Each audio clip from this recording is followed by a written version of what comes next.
નમસ્કાર.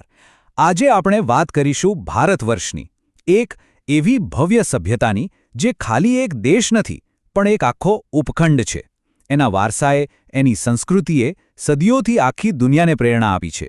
તો ચાલો એ જ અદ્ભુત વારસાની ઊંડી સફર કરીએ. આખા ભારતને સમજવું હોય ને તો એની ચાવી બસ આ એક જ વાક્યમાં છે: વિવિધતામાં એકતા. જવાહરલાલ નહેરુનું આ વાક્ય ખરેખર હજારો વર્ષોથી ભારતની ઓળખ છે. કેમ? કારણ કે પ્રાચીન સમયથી જ ભારતની સમૃદ્ધિ જોઈને કેટલાય લોકો, કેટલાય સમૂહો અહીં આવ્યા, અહીં જ વસી ગયા, અને એનાથી જે સાંસ્કૃતિક સંગમ બન્યો એ ખરેખર અદ્ભુત છે.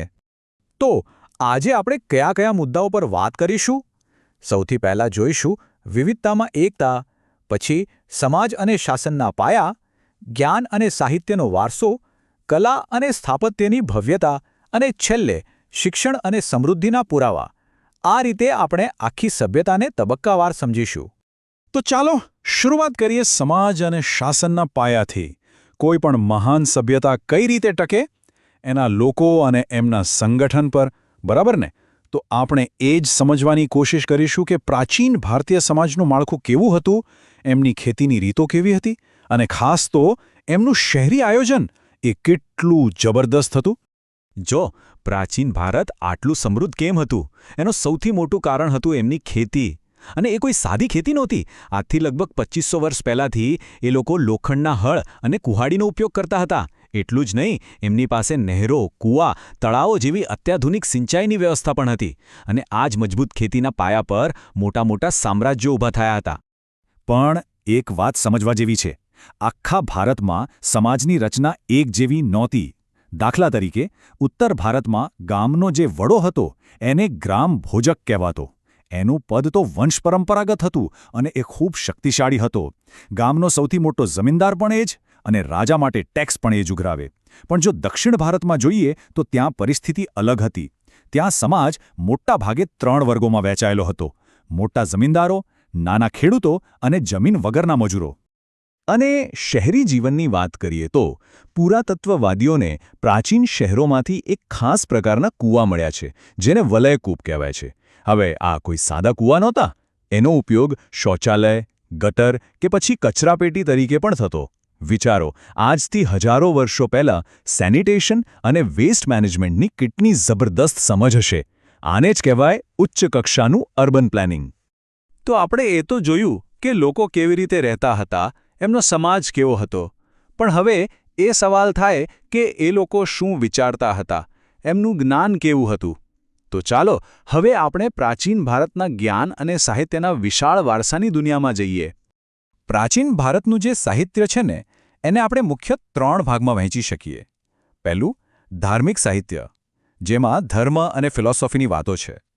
બીજું, ધર્મેતર સાહિત્ય, એટલે કે ધર્મ સિવાયના બીજા વિષયો પર લખાયેલું સાહિત્ય. અને ત્રીજું, એ સમયે જે વિદેશી પ્રવાસીઓ ભારત આવ્યા હતા એમના વર્ણનો. આ ત્રણેય આપણને એ સમયની એક ઝલક આપે છે. ધાર્મિક ગ્રંથોની વાત કરીએ તો આપણા 4 વેદ, ઋગ્વેદ, યજુર્વેદ, સામવેદ અને અથર્વવેદ. પછી આપણા મહાન મહાકાવ્યો રામાયણ અને મહાભારત, જેનું મૂળ નામ જય સંહિતા હતું.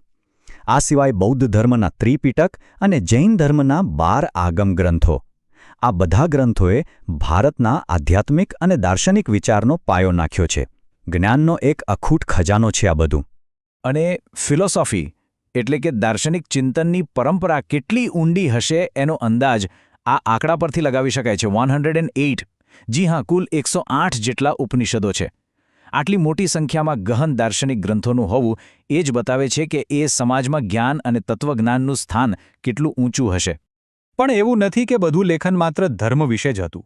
ધર્મ સિવાયના વિષયો પર પણ ઘણું લખાયું છે. આને આપણે કહીએ છીએ ધર્મેતર સાહિત્ય, જેમાં સુંદર કવિતાઓ, નાટકો, વ્યાકરણના નિયમો અને મનુસ્મૃતિ કે કૌટિલ્યના અર્થશાસ્ત્ર જેવા કાયદાકીય ગ્રંથો પણ સામેલ છે. આ બતાવે છે કે સમાજ માત્ર આધ્યાત્મિક જ નહીં પણ કલા અને વિજ્ઞાનમાં પણ એટલો જ વિકસિત હતો. અને વ્યાકરણની વાત કરીએ તો પાણિનીના અષ્ટાધ્યાયને કેવી રીતે ભૂલી શકાય? ઈસવીસન પૂર્વે 5મી સદીમાં લખાયેલો આ ગ્રંથ સંસ્કૃત ભાષાના વ્યાકરણ પર લખાયેલો અત્યાર સુધીનો સૌથી શ્રેષ્ઠ ગ્રંથ માનવામાં આવે છે. આજની તારીખે પણ દુનિયાભરના ભાષાશાસ્ત્રીઓ માટે આ એક માઇલસ્ટોન છે. વિચારો, એ સમયે ભાષાનું વિજ્ઞાન કેટલું આગળ હતું. સારું, તો આપણે સાહિત્ય અને જ્ઞાનની વાત કરી. પણ આ બધા વિચારોને, આ બધી માન્યતાઓને એક ભૌતિક સ્વરૂપ પણ તો આપવામાં આવ્યું હશે ને? એટલે જ હવે આપણે વાત કરીશું કલા અને સ્થાપત્યની. એ અદ્ભુત કલાકારીની જેણે પ્રાચીન ભારતને એક નવો જ આકાર આપ્યો.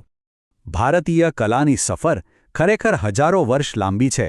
આપણે જો પાષાણ યુગમાં જઈએ તો ભીમબેટકા જેવી જગ્યાએ 500થી વધુ ગુફા ચિત્રો મળે છે.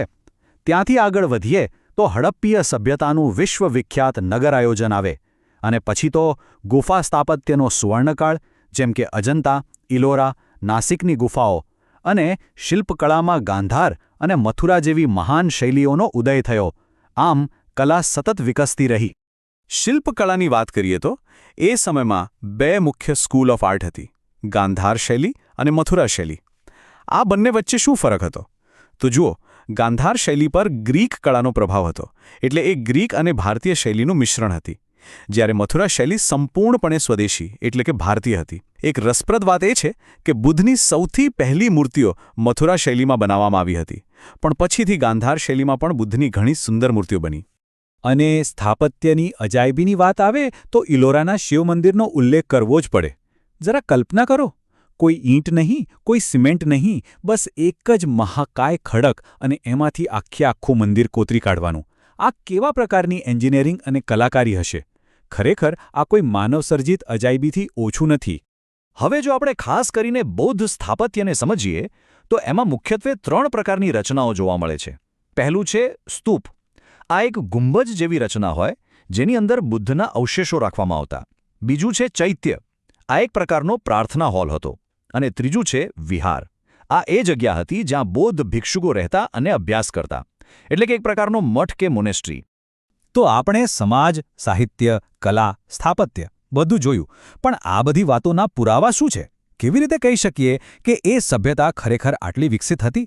તો ચલો હવે આપણે એવા નક્કર પુરાવાઓ પર નજર કરીએ જે પ્રાચીન ભારતના ઉચ્ચ શિક્ષણ અને જબરદસ્ત સમૃદ્ધિની સાબિતી આપે છે. શિક્ષણની વાત કરીએ તો પ્રાચીન ભારતમાં આજની જેમ જ વિશ્વકક્ષાની યુનિવર્સિટીઓ હતી. તક્ષશિલા, નાલંદા, ગુજરાતમાં આવેલી વલ્લભી, વિક્રમશિલા, આ એવા કેન્દ્રો હતા જ્યાં દુનિયાભરમાંથી લોકો ભણવા આવતા.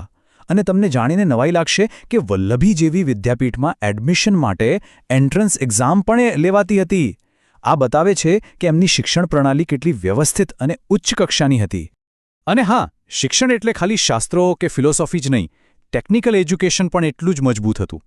આપણે હડપ્પીય સભ્યતાની વાત કરીએ તો એ એક કાંસ્ય યુગની સભ્યતા હતી. એનો મતલબ શું? એનો મતલબ એ કે એ લોકો કાંસુ જેવી મિશ્ર ધાતુ બનાવવાની ટેકનોલોજી જાણતા હતા. એમની કેમિસ્ટ્રી અને મેટલર્જીની સમજ કેટલી ઊંડી હશે! આ બધું જ ઉચ્ચ તકનીકી શિક્ષણ વગર શક્ય જ નથી. પણ હવે એક મોટો સવાલ: પ્રાચીન ભારતની આટલી સમૃદ્ધિ, એના રાજાઓ, એનો સમય, આ બધી બાબતો વિશે આટલી ચોક્કસ માહિતી આપણને મળે છે ક્યાંથી? એવો તો કયો સીધો પુરાવો છે જે આપણને આ બધું કહી જાય છે? જવાબ છે એકદમ સરળ પણ ખૂબ જ શક્તિશાળી.